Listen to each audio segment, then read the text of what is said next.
And so I got my first fight in kindergarten. I was expelled in second grade. I dropped out in the sixth grade. I left Mhm. home when I was 12, and I basically haven't been home since. I love you, but be so for real. Now is not the time to be deciding which Asian businesses we're going to boycott. Now's the time for all people of color to band together because we're stronger together than apart.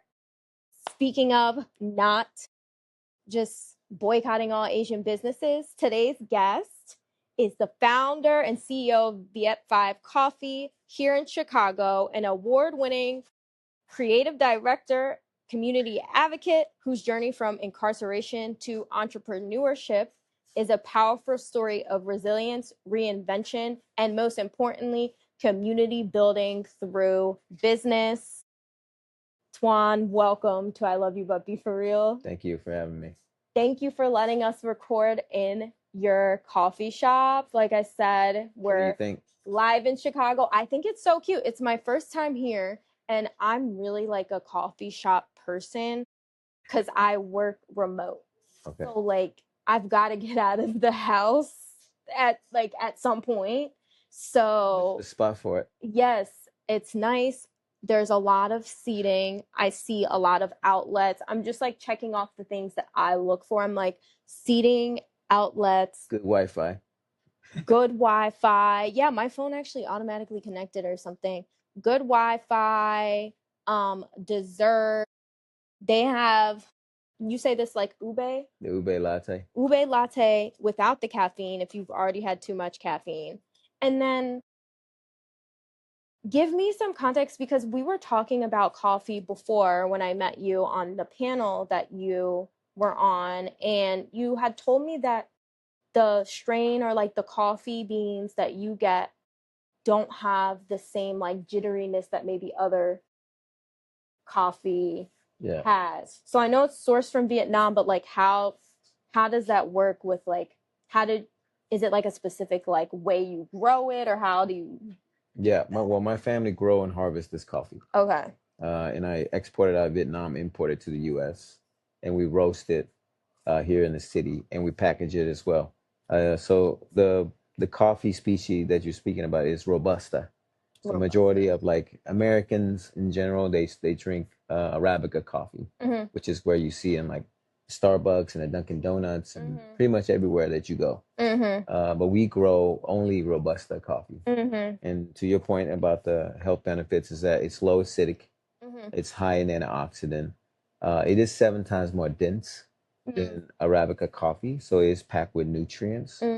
Because its density, though, it is packed with also twice the caffeination per weight. Okay. But because of its low acidic nature, it is good for gut health. Okay. Yeah, and it provides a better kind of effect when you think about coffee with people's digestions and things like that. Yeah. I'm thinking of a friend who like me and her both like the taste of coffee. I know I was telling you like caffeine in general, but I've had matcha today already, so I was like I'm going to get my ube and not that caffeine because I've already had a lot, but me and her talk about her stomach cannot handle like You try this. traditional Arabica coffee. So I'm actually going to send her this to order because I think it would be better because she likes the taste. But it's just like she can't do any foods that have a lot of like too much acidity. So like tomato, like anything like that. So this would actually probably be so much better for her. And I like that it's coming from Vietnam, but then you said you do the packaging here? Yeah. Chicago? We are literally from plant to sip, harvest to roast. The whole process. We're vertically integrated Vietnamese coffee brand. And okay, no, I'm gonna get to this. I have more questions on like because you employ people by doing like you're creating opportunities, but I'll get to that later. So I want to hear you have a really good and inspiring personal story. So I want to hear about like who are you? Like who would you say you are? And like how do you answer that question today? Because I'm sure the answer has evolved. Who would I say I am today? I always led that I'm a Christian. Mm-hmm. I'm an artist. Mm-hmm. I'm also um, a dad, Mm-hmm. a husband, a friend, a brother. I'm a son of a South Vietnamese war hero. Um, I'm a neighbor, and I I think I'm an advocate and a strong proponent for the beautiful things that's in the city of Chicago, and that's mostly its people and its culture. Mm-hmm. That's an amazing answer. I love that you led with Christian. I'm like, yes. I feel like when growing up, for me, it was like my parents were like, oh, well, like, we're spiritual, but I went to church, and not every Sunday, but we went to church, and like so many of my lessons came from the Bible of like what they would like teach me as a kid, like, okay, you need to share because Jesus went to this thing and he sat on the floor and this and that. And I like now as an adult, I'm like, oh no, like we weren't spiritual, we were Christian. We were Christian. And of Yeah. course that doesn't mean like I feel like when you like give yourself like a category, it can come with like negative connotations of like, well, maybe I'm sexist or maybe I'm like homophobic, and it's like, no, that's not what actual Christianity or any real basis of religions are if you like really go back into it. But I think it gets that connotation, and I think that's kind of what my parents were trying to like stray from, was like they didn't want the connotation of you might be against certain groups of people because you have that label. But okay, growing up, how old were you when you came to the US? So my family and we left Vietnam on a small fishing boat. It's 45 by 15. We had 55 people on board. We adjourned in the South China Sea for about 5 days. And with 55 people on board, I was the youngest on that boat, and I was 3 years old. We came to Kuala Lumpur refugee camp after that, and we stayed there about 5 months or so, 5 weeks. Um, I I want to say 5 weeks because it was shorter with my dad retelling his story each and every day, something's different. But we didn't stay as long as other families had because of my dad's military record during the Vietnam War, which in Vietnam they call it the American War. Um, and because his service to the U.S., we were allowed to have asylum to the U.S. And he chose to go that way, and we came to Arlington, Virginia, shortly after that same year in 1981. Okay. So I'm old. When did the Vietnam War end? For the Vietnamese people, it was April 30th, 1975. Okay. Yeah. And So I was born after. okay. Yeah. And he served for the Viet Cong, where there was like two So it's the different North sides. and South Vietnam. It's Yes. basically Like two there's two brothers sides. Yeah. fighting a fight, and then there was international conflict, Oh. that international intervention that created a larger scale kind of conflict, and um, so my dad was we're on the south of Vietnam, so there he fought for the Republic of Vietnam, and then there's the Okay. North Communist Party. And that was the Viet Cong. Yes. Got it. Okay. All right.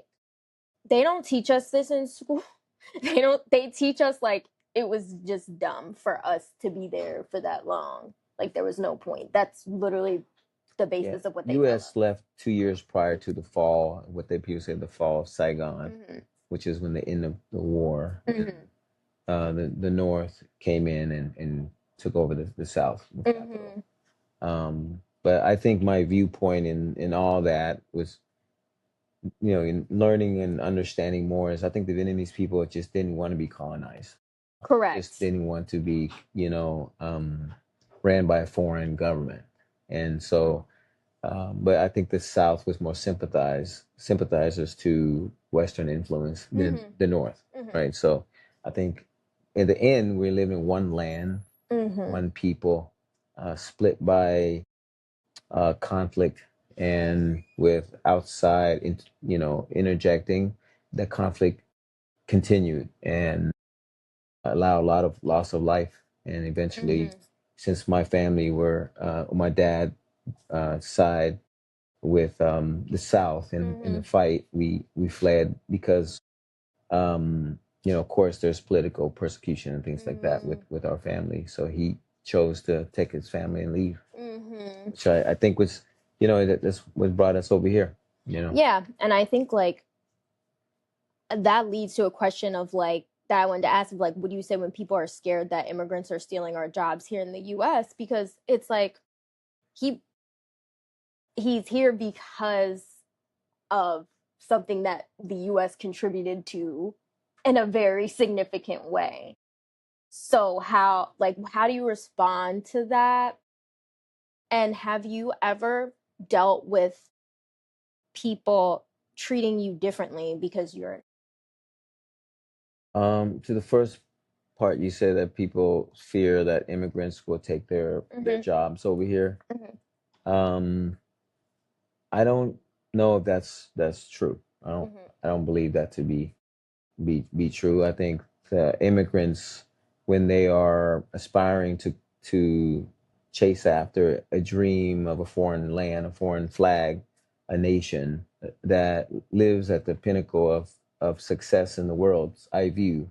I mean, my POV, mm-hmm, point of view, is that everyone strives for that greatness, that success, mm-hmm, and so they come over here with that aspiration, not with ill intentions, mm-hmm, and willing to take lower wage jobs and things like that. My mother was essentially a maid for homes and churches and hotels and stuff like that. My dad was like a mechanic. He mowed grass and mm-hmm, fixed people's cars. And so to have that fear towards someone that is an immigrant to take your job, it's not really a truth to mm-hmm, that, because we're really not trying to take your job. We just want to be a part of the American fabric of building it too, because they come over here with aspirations to become Americans, to mm-hmm, become a part of this country, to not with a trying to cause conflict. mm-hmm. That's never the intentions of immigrants. They come over here with Correct. dreams, with aspirations, because this is what you advertise to the world, Mm-hmm, So when they face conflict in their own homeland, the strive is that, they're in this country that's welcoming, mm-hmm, that's that has this dream that you can obtain, mm-hmm, and so they aspire for that. mm-hmm, The second part is say how was I received coming over here? I had a difficult childhood outside of home, mm-hmm, right? My home life was very cultural. We my I saw my parents worked hard.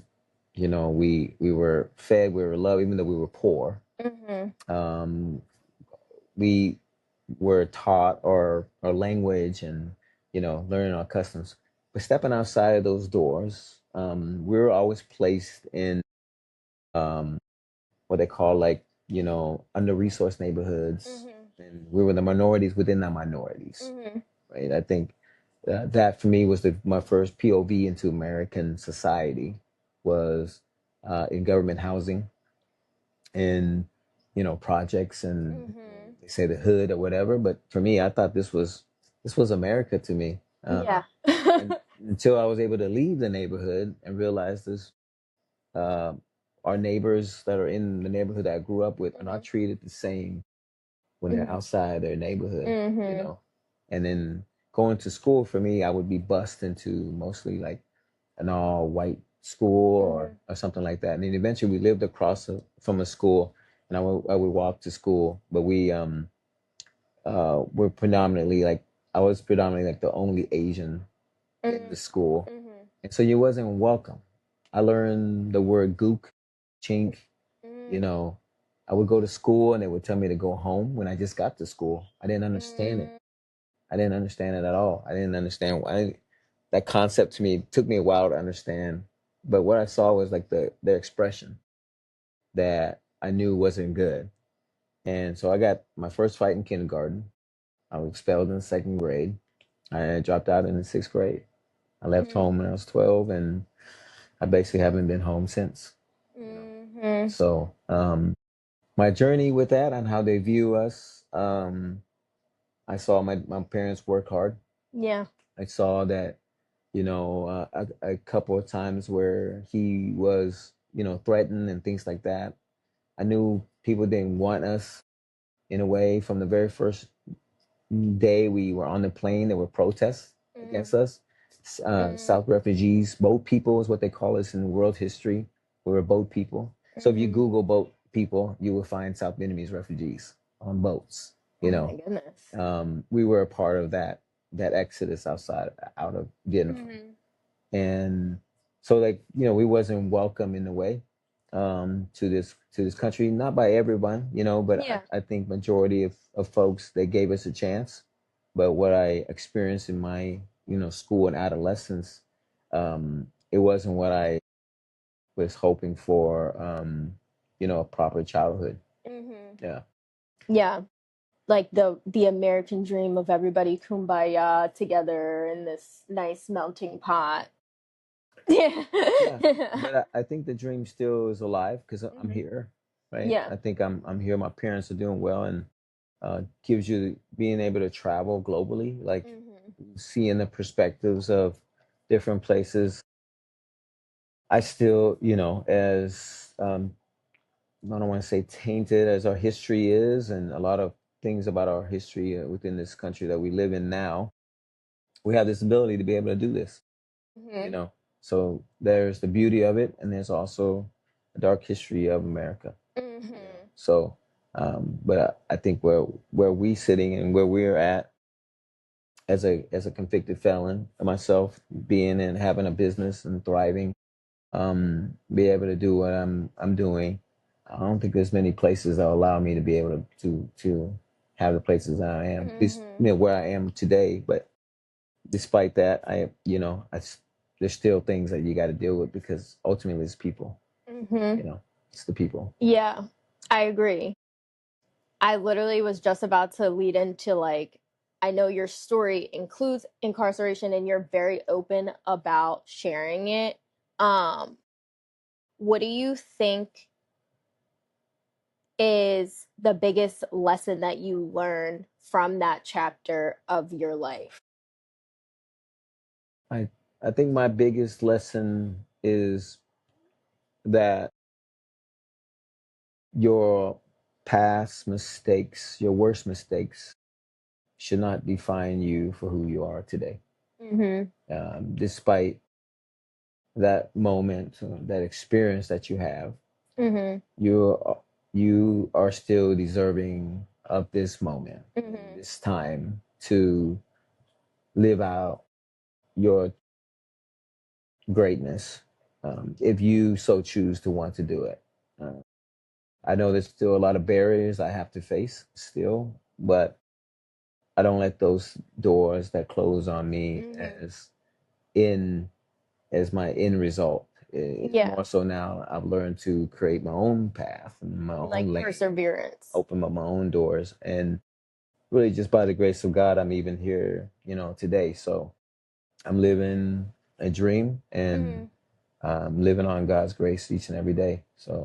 So something that I subscribe to, a thought that I subscribe to is I don't think I can't speak to any other country, but the US American prison system is built for rehabilitation. I don't think it's set up for that as its primary goal, even though that's what they say.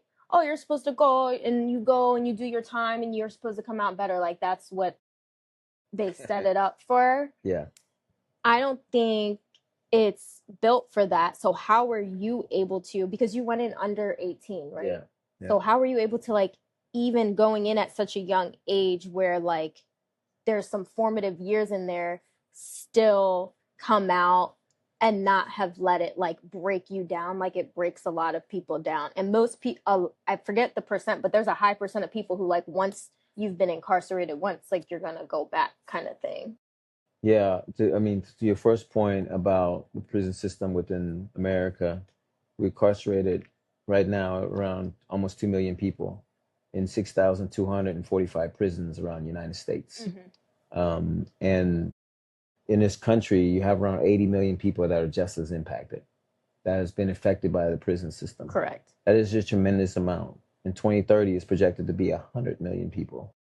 You know, so for that alone within this country, how you view the penal system that was really created all the way back, systemic in it, you know, in itself, and disproportionately affected a demographic of people, which is a lot with minorities and African Americans in specifically, you know, has been disproportionately affected by that.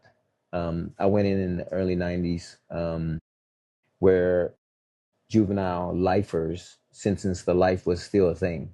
I was a juvenile lifer, you know, I was sentenced to life in prison, with the 15 and a half years of parole eligibility. And 7.5 of that I spent in solitary confinement and restriction units.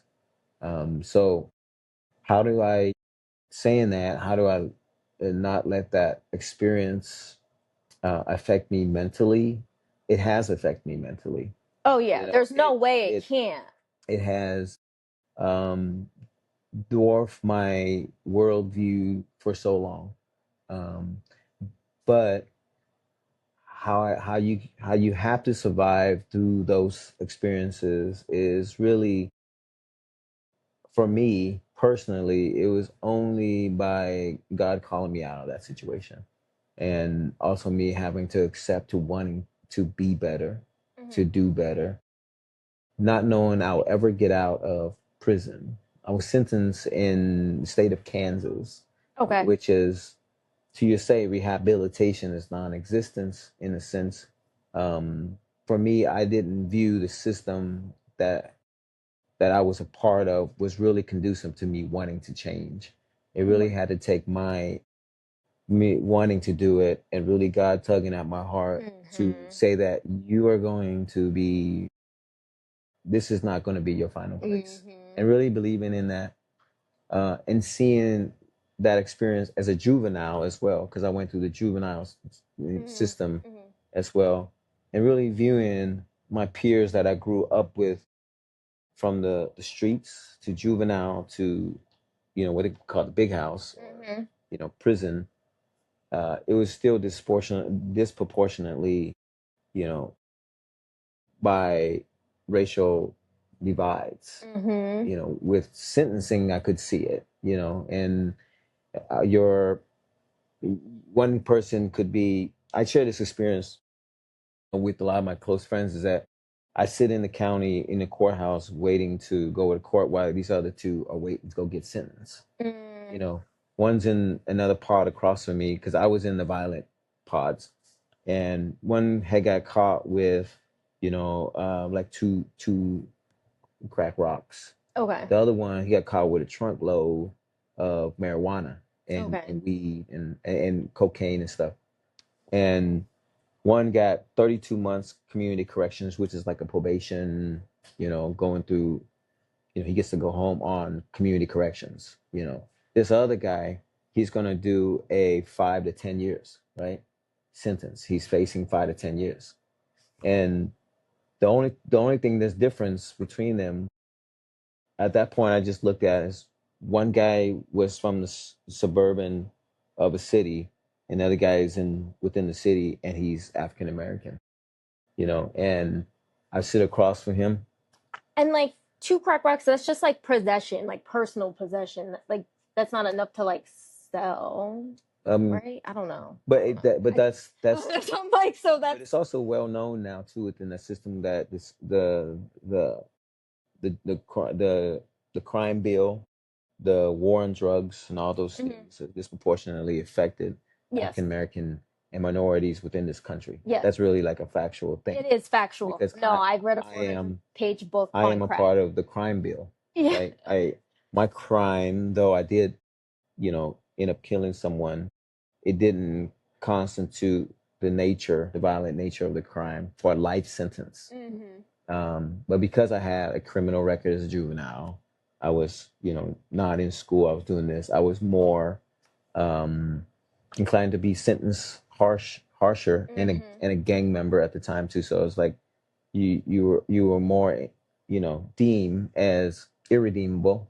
to society and judgment, it was harsher than someone probably in a different background than me would have been received. I was sentenced to life in prison as a teenager. And many of my friends, you may have fraternity friends or friends you grew up with. My group of peers are all teenage lifers that we're now grown, old, but some of us are still alive. Many of us have passed.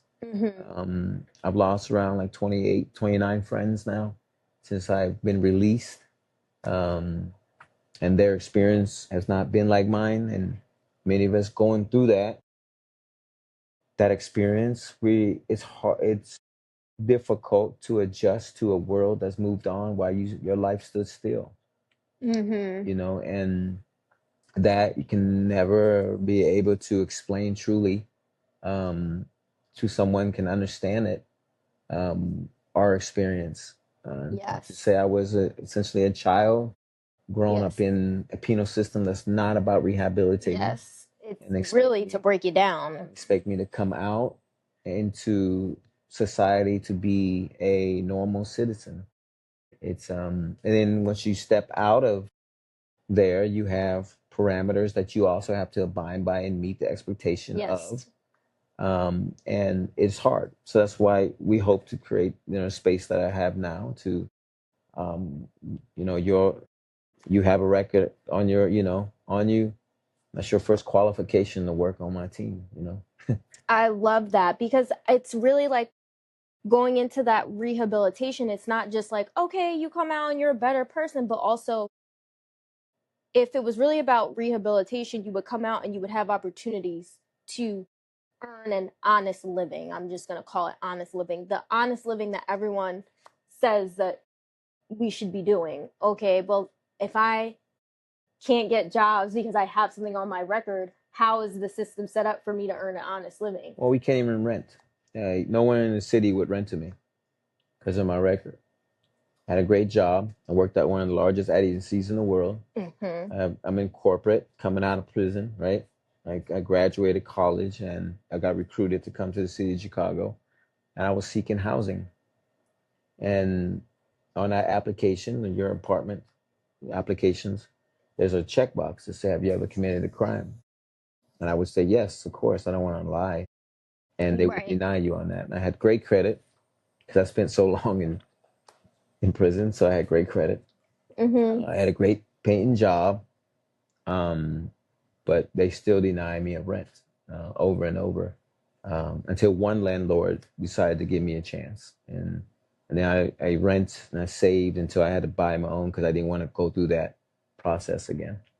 So that's one of many barriers that former incarcerated men and women have to face in this world. But I think my hope is that with what we're doing here and just me being able to have this work on this side of freedom is that to change the perception of the former incarcerated. And to provide the opportunities that maybe you didn't have at first when you got out, or like that you had to fight hard for, maybe someone else can get it easier because you're here and you have created this space.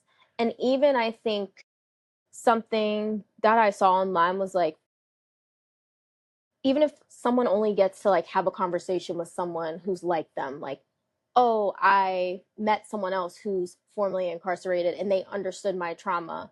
I heard that like what's even worse than the trauma sometimes is like not being believed or not feeling like you're understood about it. So just creating the space, even if you didn't have these opportunities that you have, is so impactful to like healing and someone feeling validated, because it's a whole other second trauma when like if I try, like I'm sure you've probably had people be like, well, you did the crime, so if you don't like, well, it kind of makes sense, that what happens when da, da, da, da. And it's like that's a second trauma on top of the trauma that you already experienced being incarcerated. So just you having this space that like anyone can walk through these doors and know whether they've been incarcerated, black, white, Asian, whatever, they're all going to feel welcome and comfortable in your space is just impactful.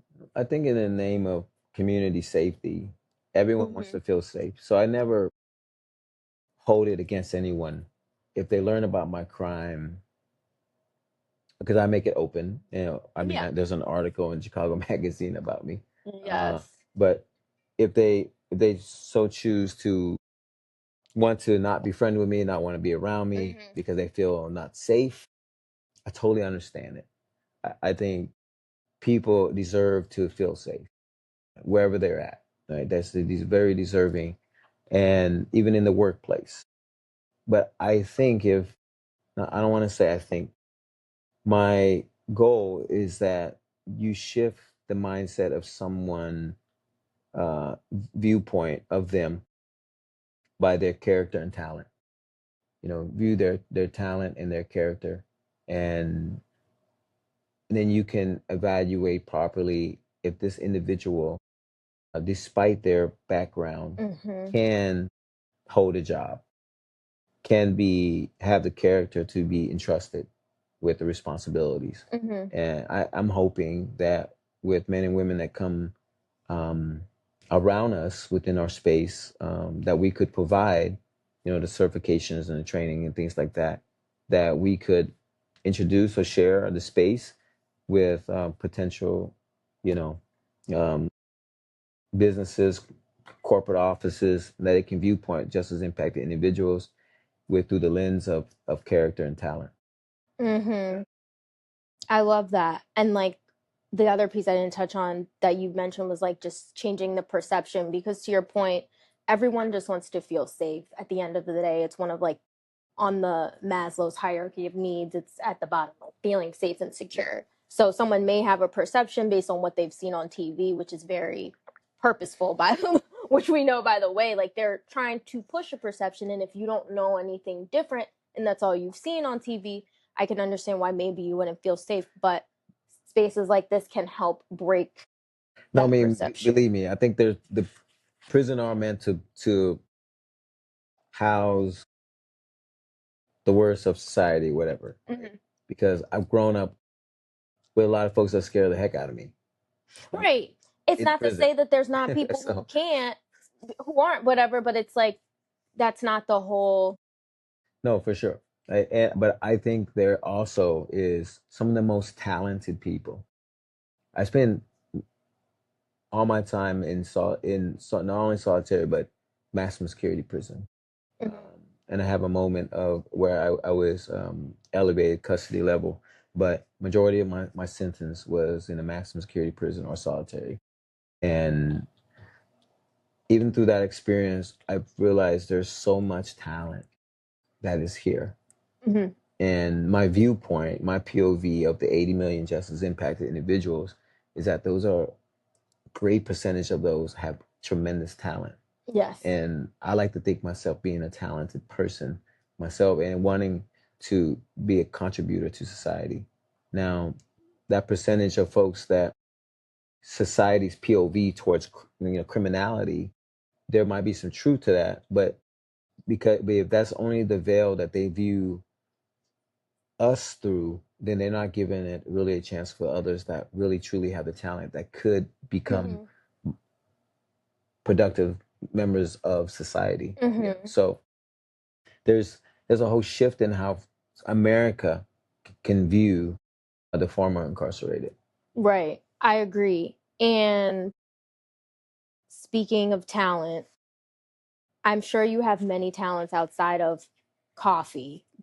What made you choose coffee to build your business and build community? I feel like coffee chose me, but I took my first trip to Vietnam since I was 3 in 2019. I went home to visit my family, and I got to experience our coffee. And my uncles made me a cup of coffee, and it changed my whole life, literally. I looked at plants that I didn't know were coffee plants, and I just told him, like, I'm gonna bring this coffee to the U.S.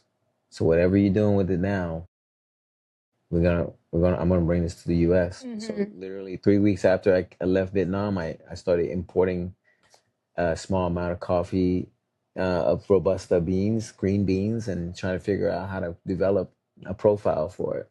And Mm-hmm. then, of course, pandemic hit, and during the pandemic, I just kept going with that. And eventually, in 2021 October, I acquired this space.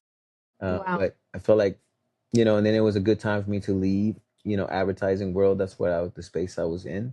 It was a dream to be in the space that I was, worked in advertising, being able to win awards, being able to travel, being able to create, campaigns and visuals and art for products and people that everyone recognize. Mm-hmm. Traveling and seeing your work on, displays and things like Yeah. that, or commercials on TVs and things like that, you felt like, man, this is great. Yeah. It's rewarding.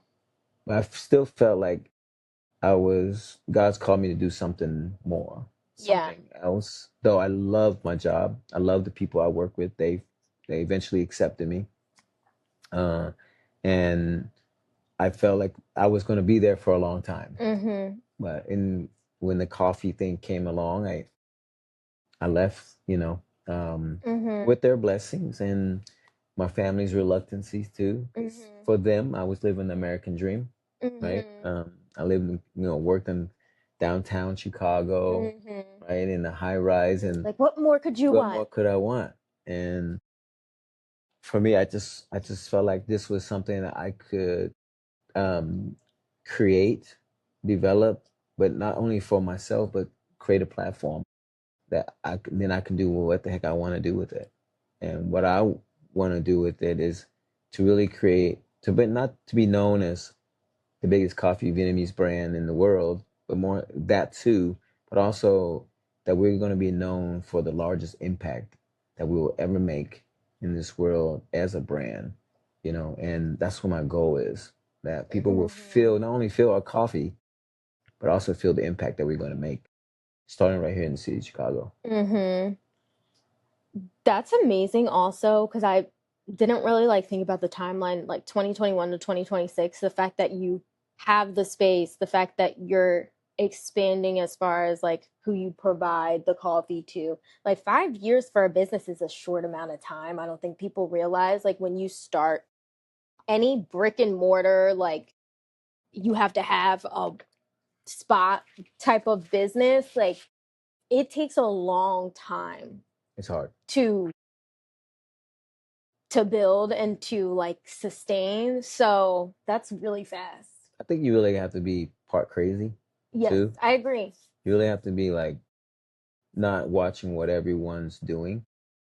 You Mm. also have to believe in your long-term goal as your North Star, because if you don't, you will drift and you will waver when the storms do come, right? There's a lot of storms along the way, and I just always anchor on a North Star that we are going to be this, we are going to do that. And along the way, when your bank account hits red or negative sometimes Mm-hmm. and payrolls the next day, you gotta figure it out, right? I've And you never, do. you do, and thank God I've never missed payroll or pay rent, or bills always been paid.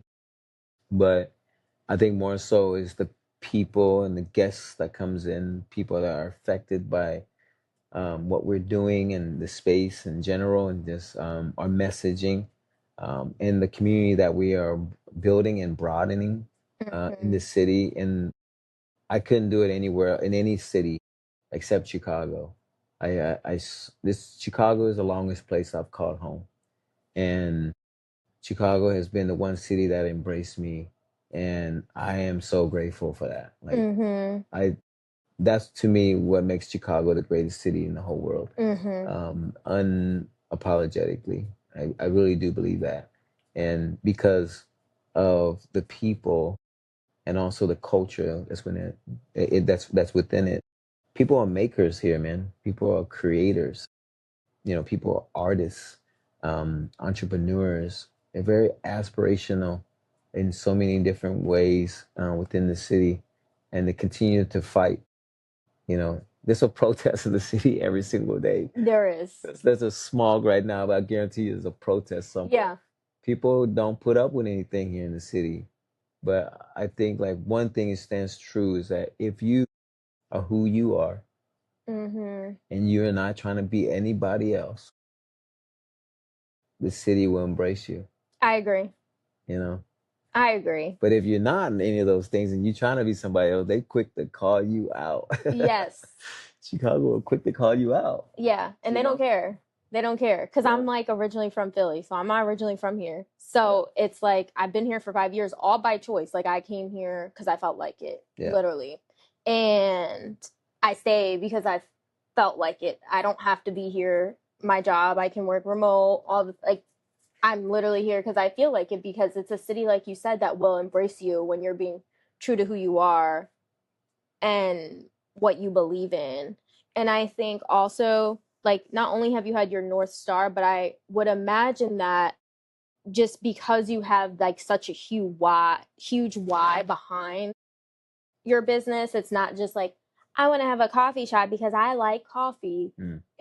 Like you have a very big why. Yeah. So that probably helps on top of having a North Star, because I know for me with podcasting, it's like it takes a long time to build these things when you're building something from the ground up. And for me, it's like I'm never going to stop putting my best foot forward, even when it may not seem like it's being rewarding, because I have like a very big why behind it. Yeah. And I feel like that's what like keeps that's good. Me pushing. Yeah. You can't live off other people's expectations or people's narratives of you.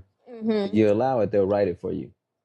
And so you have to be able to own your own, because at the end of the day, just like we used to say when we're in there, like when I was in there, it's like when it comes down to you're the one that's doing the time. You know, everyone else can say whatever they want, but when those lights, go out at night, it's you on the grind. You know, it's you bearing the consequences. It's you bearing the burden, but you also deserving of the rewards that come from that. Yes. You know, so I don't want to live off other people's expectations of me. Yeah. Because not that I don't care, because I do. You do care. Everyone's human, right? But I just don't put as much weight on it and time and effort into that concern. Yeah, because it's just so much joy that you can obtain when you look within yourself first and really, not really, finding your own strength, seeing the beauty that's within you, and strive, man. And I feel like for me personally, and I think being a person of color impacts this, is like, if I went by the world's expectations and were like, even like in school, like I might say, oh, I want to go to this school, I want to graduate and go to this college, and people be like, oh, are you sure you can do that? Like, if I went by the world's expectations, I wouldn't be half of who I am today.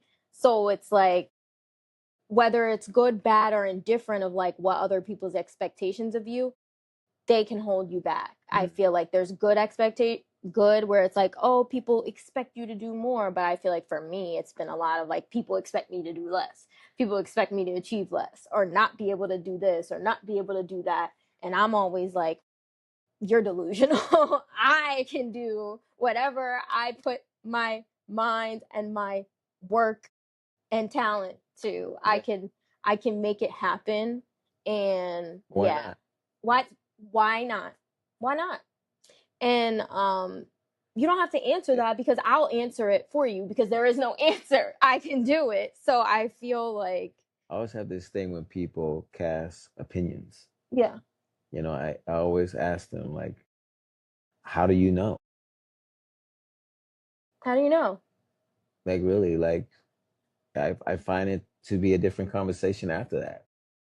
Correct. Because I'm like, what? Yeah, why not? How do you know? Yeah, how do you know? Just let me know. Like, if you have, now, if it's something that's like very straightforward of like, I think that something costs $5, it really costs 10, and I need like whatever, fine, strategic things. But I'm like, just like, oh, I can't do something, or like this isn't gonna work out this way.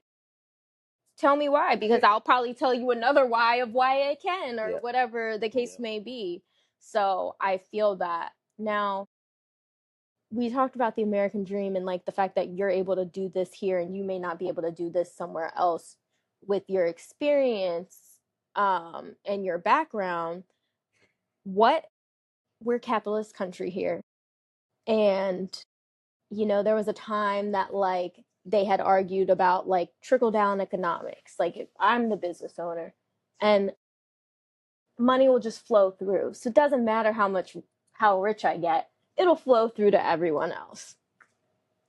Obviously, we've determined that was a lie. So that was a lie, but as like a conscientious entrepreneur who built your business on community, how do you make sure that you stay true to that in how you treat the people that you work with and people that help your business support your business? How do I help support our team? Yeah. To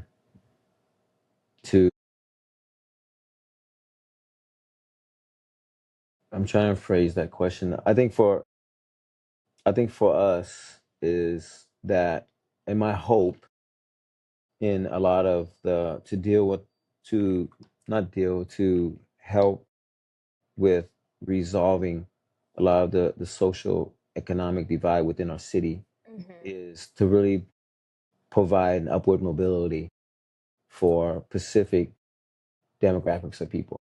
And for me, my relation to that is the justice impacted community.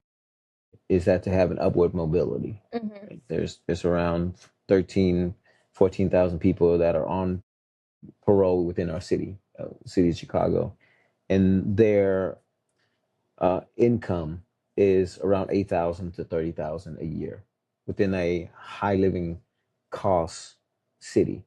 And so you see there the economic divide within our city for growth and economic mobility is dwarfed just by those statistics alone.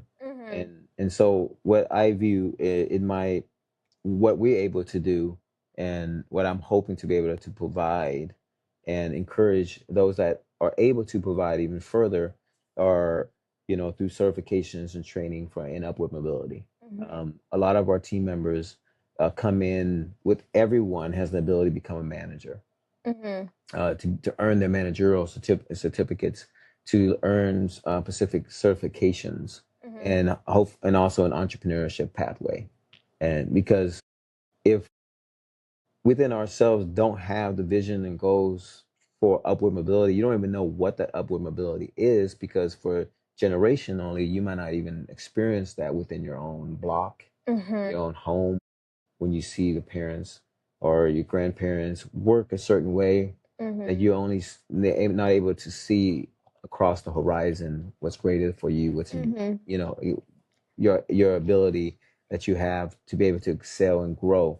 And I think for what I'm hoping for this city specifically and people that are able to do it is really to provide upward mobility for individuals. And that goes back into when they have an 80K, a year job, it's different than a 30K jobs. It shifts the social economic, um, in the home. And in that home, it'll be that block, and that block, that community, And, but there's that huge, they say Chicago is segregated or whatever. I just think there's just these divides in economic mobility.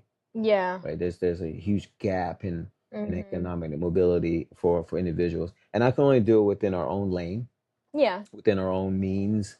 But my goal is that, to invite other businesses and corporations and companies and leaders to be able to see the value and the talents that we have on the south and west side, the east side, far north side of the city, that there is a plethora of talent that can can fuel the workforce, Mm-hmm. right? So you're talking about capitalism, you know, in that we can value from capitalism, we can benefit from capitalism just like anybody else. Correct. But a lot of times the viewpoint in where we stand, we might not feel like we're able to. Yes. So I think like you need, for myself, I want to become a credible messenger for folks that's similar in pathways as mine, that we can. We'll create our own. We'll, you know, I don't know how far I can excel with my background in advertising. I really did not know, but I know that I can create my own lane through entrepreneurship, how far I can go, right? And then from there, I can be able to create a pathway, an example for others to be able to obtain. So part of what I'm doing here is we formed a nonprofit called Be Like Water with an initiative called Grounds to Greatness. And it's broken up in three levels. The first level, that entry level, is the spark level, and then that's around 8 to 12 weeks, and then you have the rise level. From the first level, you learn your basic acumen of business in the cafe and things like that, and learning the ropes around on how operations work. In the rise level, you get specific certifications and growth. But on the flight level is where the entrepreneurship pathway. And one of our members now is on a pathway to be a licensee of VietFive.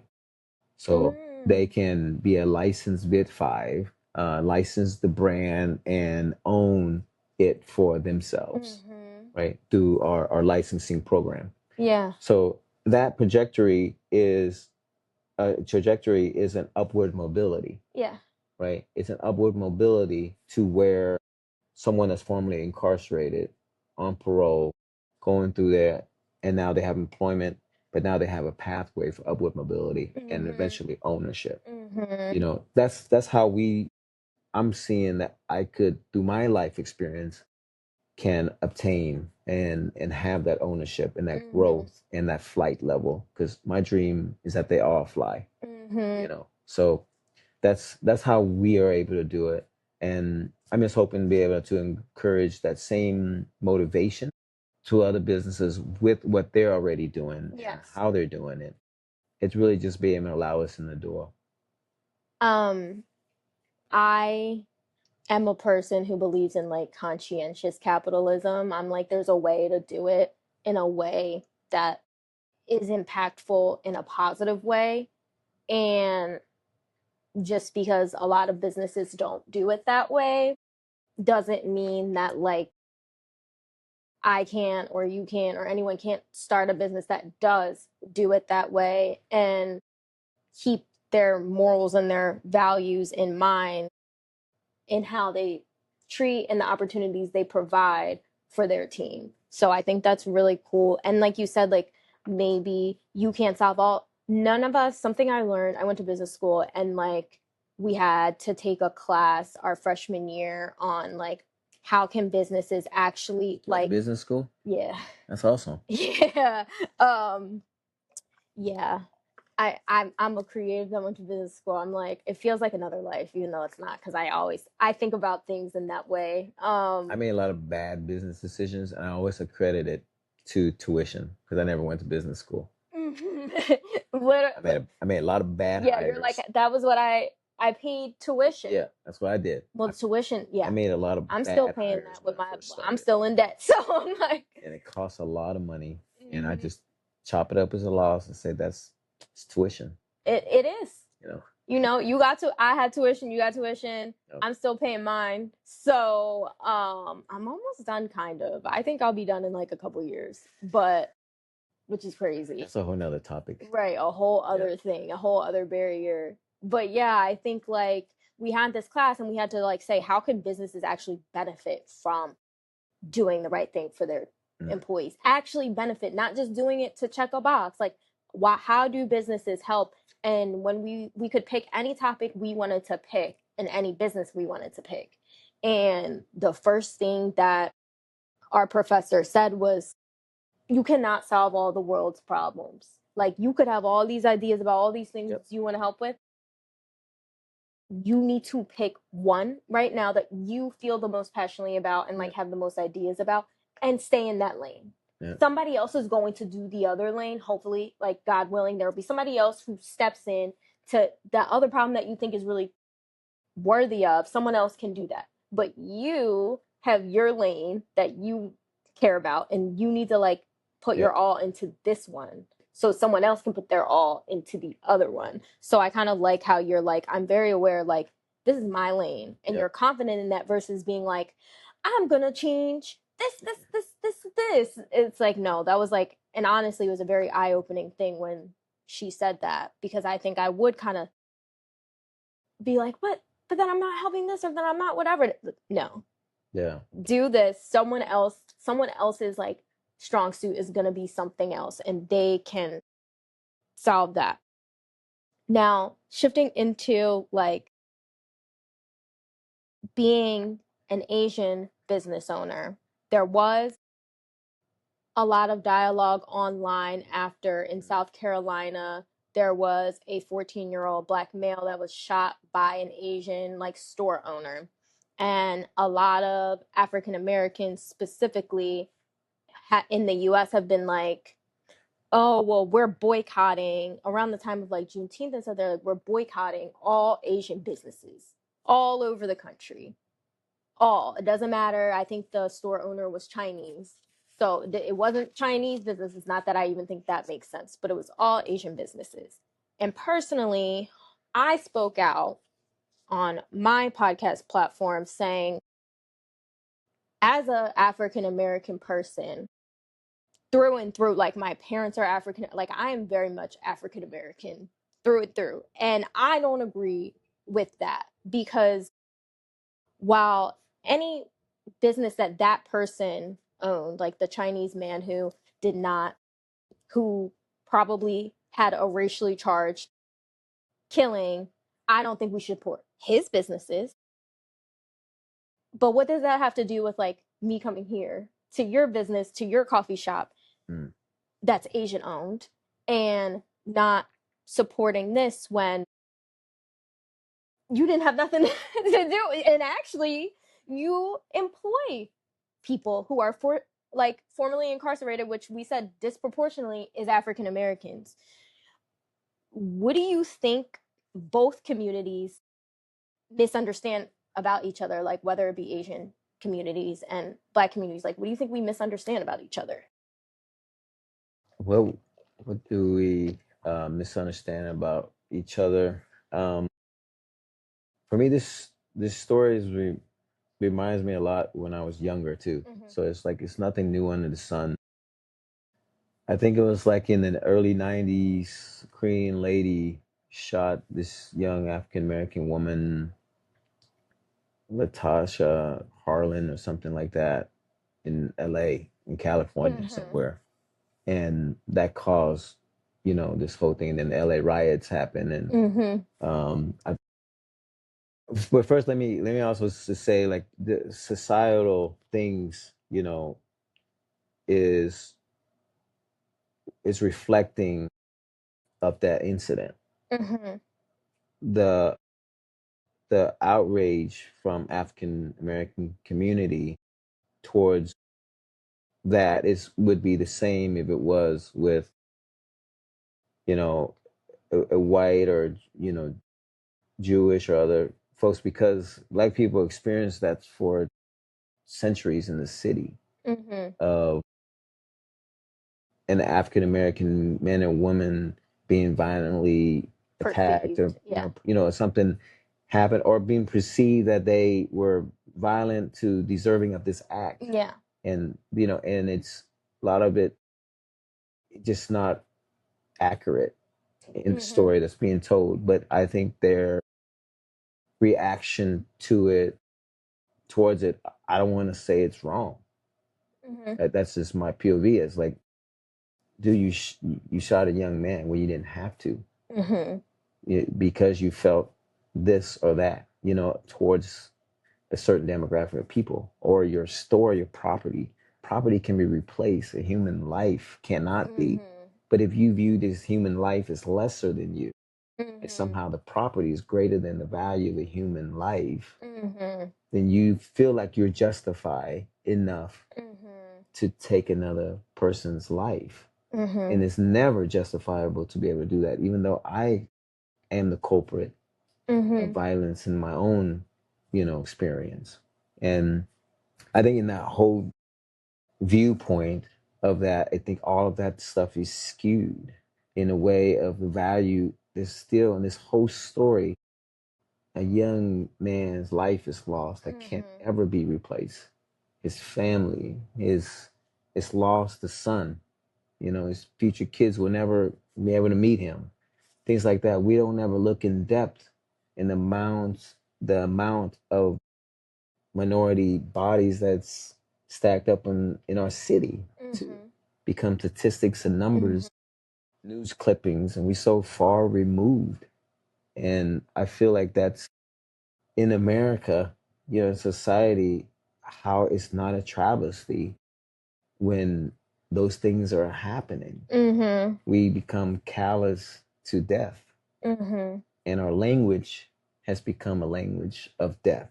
And that spews a lot of hate, anger, and I feel like those are the narratives that comes out of it. So if they want to protest Asian businesses, I couldn't even say that, hey, you're wrong for doing that. Yeah. But I understand, but I just say like, but now let's understand, right? Let's understand that this. But if you're not willing to understand it, I can't say that as someone that is minority, someone that's not African American, to tell someone that's African American to stop it. Yeah. Because the experience of the African American experience within this country, no minority can ever understand it. But we benefit from African Americans' experiences, as a minority. The fight for everything that people, of African descent has experienced before we even got here on our boats, or through, trade and through things like that. They've experienced that long before we have, right? And now it's for us to say that we are somehow our experiences, though it is uncalled for in injustice, so many things, we should more so now align. Correct. Right? We should now more so align than feed into the narrative of divisiveness. Correct. And I can't say that somehow that our struggles is greater than what has occurred to African American experience within our country. And I, so to go back to your point that, do I think they should protest? I mean, how do I feel about them protest Asian businesses? I say, why? Like, what are you getting at? Yeah, what does that benefit the How are we moving narrative? the needle forward? Yeah. It doesn't do anything. Insurance will cover that stuff, but a life affected by it cannot. And then if we perpetuate that, it's a further divide that continues that we'll never be able to understand one another. I learned this in my travels in Vietnam, when particularly Vietnam. I haven't went to China anywhere, but when our culture, in Vietnam, one of the biggest imports into the country is culture. And a lot of that is African American culture.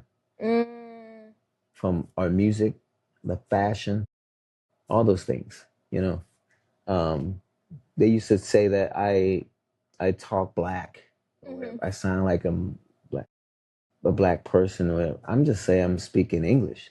Yes. And because of my upbringing and who basically taught me English, or how I've grown up, majority of the people around African American, or people from a similar background. But somehow, because I speak a certain way, they feel like I'm less intelligent. I'm more of a certain group or what. That whole narrative is not something that's been, you know, come out naturally, but it's been fabricated for us to believe in.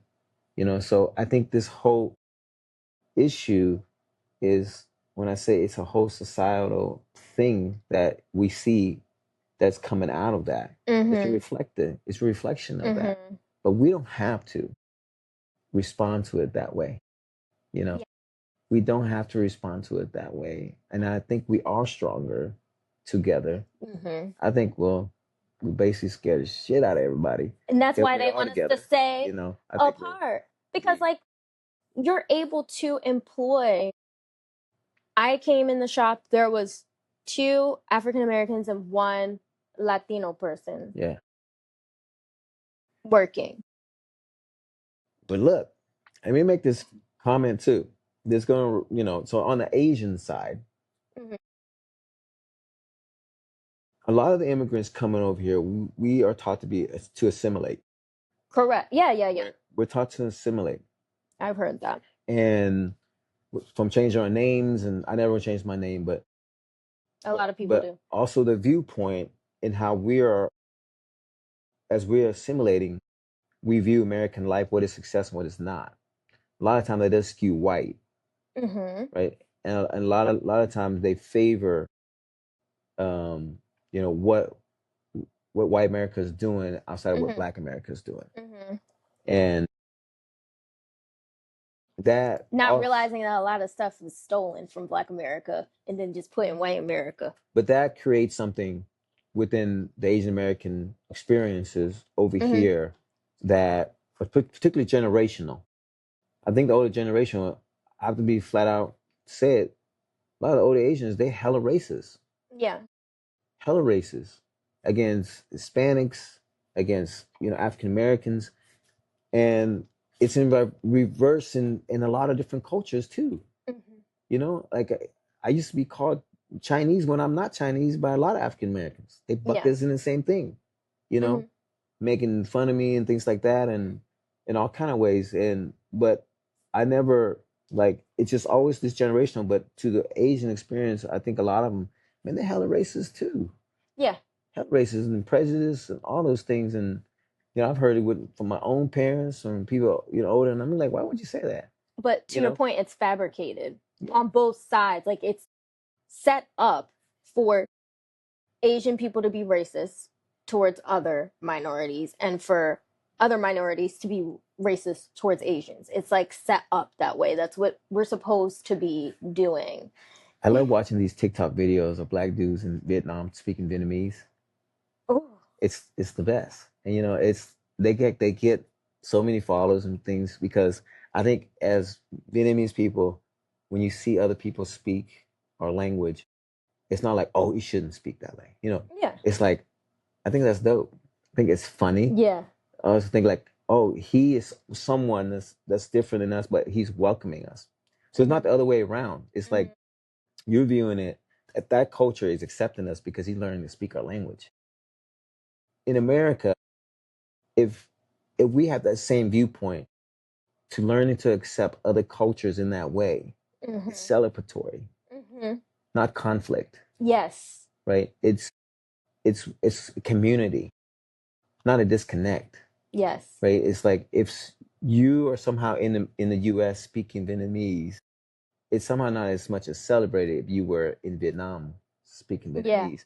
Because I think societally our viewpoint of humanity a little bit skewed in America. I think we become callous to a lot of the things of we've been adapted of conflict to be a thing that we gravitate to instead of the celebratory nature of our differences.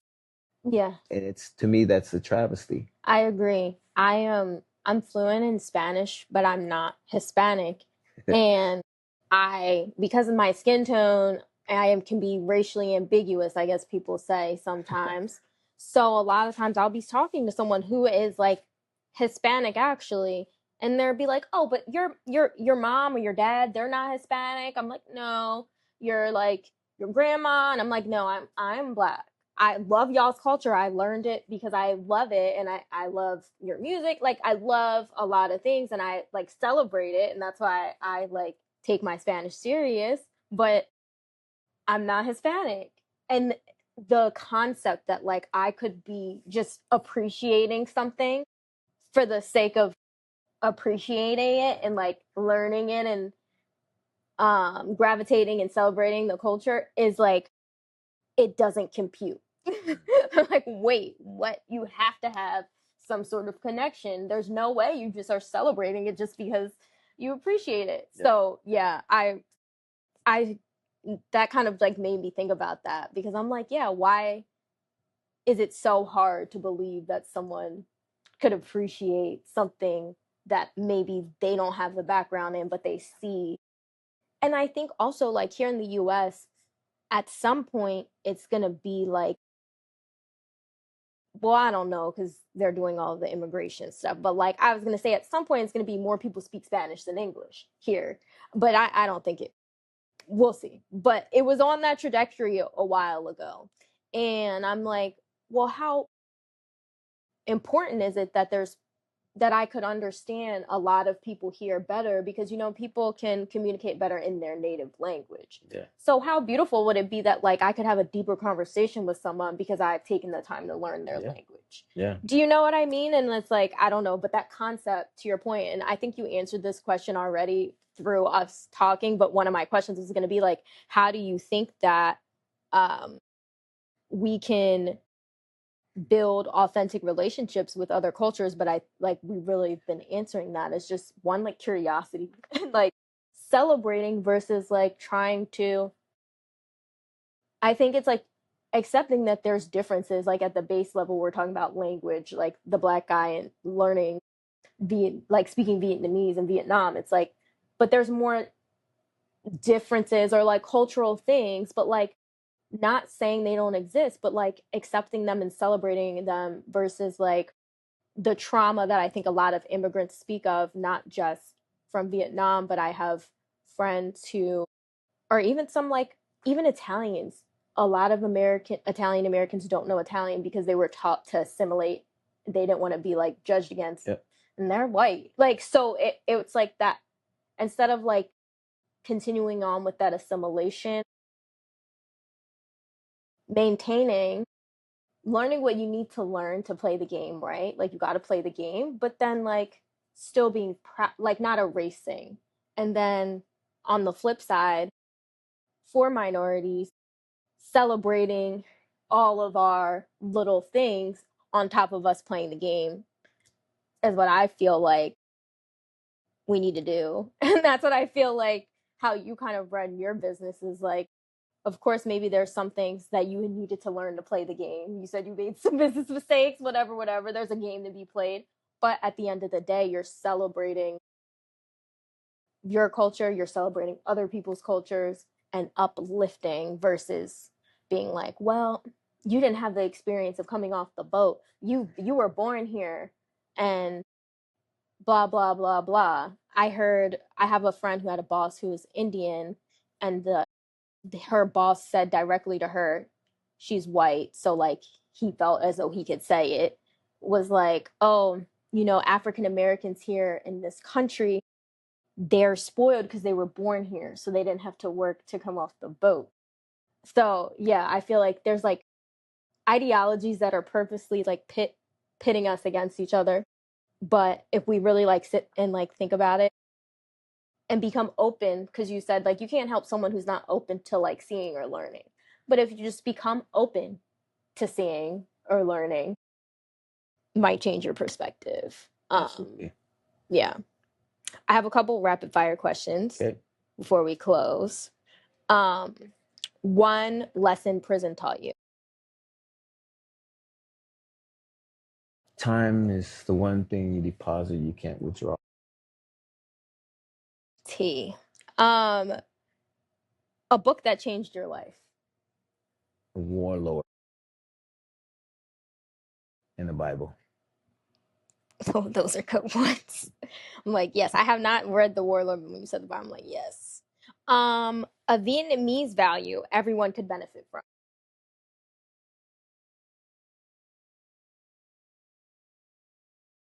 There's so many.